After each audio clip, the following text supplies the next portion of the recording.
Все, еще дальше. Давайте еще раз. Все. Видать, воздуха не хватает. Воздуха спокойно, не торопитесь.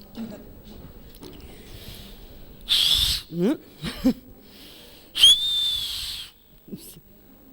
Свистеть можно, да? Слабо. Сейчас, подождите. Знаешь, когда говорят, съешь печененку и свистни, ни за что не получится. Так. Еще? Не знаю. Лешенька, я не знаю, что получится, потому что это зависит. Свист-то я не могу, как по длине. Не получилось. В камеру. На меня смотреть не надо, когда заканчиваете свистеть. В камеру. Ты знаешь, что, Леночка, дело в том, что я привыкла работать с партнером. Понятно. Вот А как же так? Зритель вон там.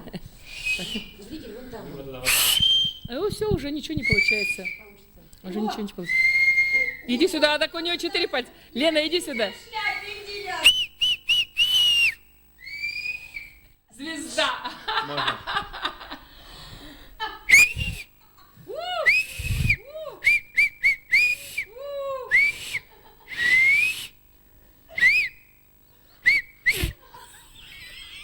Скажите, что значит быть вредным?